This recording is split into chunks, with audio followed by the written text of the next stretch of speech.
So last class में हमने जो है कैलकुलस स्टार्ट किया था, that is equals to calculus. ठीक है, कैलकुलस में हमने लिमिट्स के बारे में टॉपिक सबका लिमिट्स हमने स्टार्ट किया था। ठीक है, तो लिमिट हमने जैसा कि बताया था कि हमारे पास उस पॉइंट पे हम फंक्शन की वैल्यू को कैलकुलेट करते हैं जिस पॉइंट पे फंक्शन डिफाइंड नहीं होता है।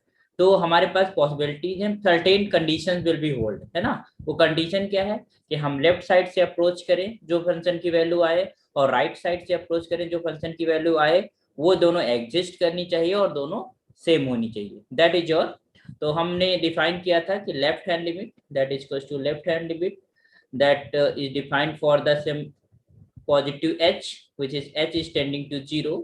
कैसे बोलते थे, f of a minus h, है ना।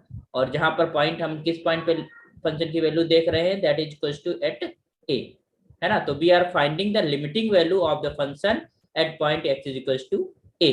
ओके, और इसको हम ऐसे भी लिखते हैं, that is for notation, that is your x tending to a minus या बार ऑफ fx, है ना।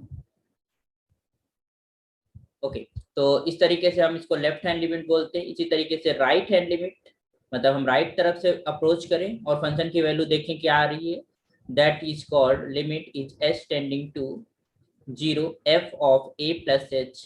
तो कभी अगर हमें किसी पॉइंट पे फंक्शन की वैल्यू देखना है कि एग्जिस्ट करती है या नहीं, या फिर हम लिमिटिंग वैल्यू को देखना है, तो हमें लेफ्ट हैंड लिमिट और राइट हैंड लिमिट कैलकुलेट करना पड़ेगा, और उसके बाद हम डिफाइन कर पाएंगे कि एक्चुअल में क्या हम लिमिटिंग वैल्यू भी फाइंड कर सकते हैं फंक्शन की या फिर नहीं उस पॉइंट पर। ठीक है, तो that is equal to, you can also denote limit is x tending to a plus, note करते रहेगा बाबू, that is equal to of fx। ठीक है, तो ये तो तुम्हारे पास है। तो हमने एक चीज देखा था कि if this left hand limit is just equal to right hand limit, okay, and that is something value is L, then we can see then limit x tending to a of fx exist and is equal to same value L, है ना, वो L के बराबर होगी। या फिर ये तुम कह सकते हो that is, you can say that is equal to limit of x tending to a of fx is just equal to L। Okay, अच्छा, अगर हमारे पास केस ऐसा आ जाए कि हमारे पास लेफ्ट हैंड लिमिट एग्जिस्ट करती है, सपोज दैट, और but it is not equal to right hand limit, और राइट हैंड लिमिट भी एग्जिस्ट करती है, तो लेफ्ट हैंड पे फंक्शन की वैल्यू तो है, राइट हैंड पे फंक्शन की वैल्यू है, बट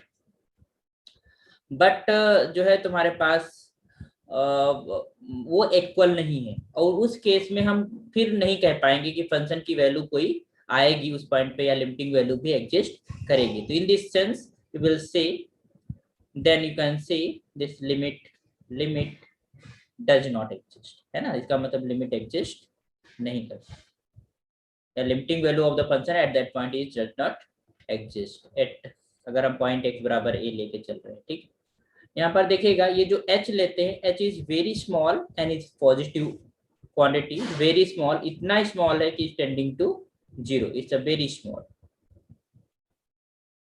ओके, तो these things we discussed earlier.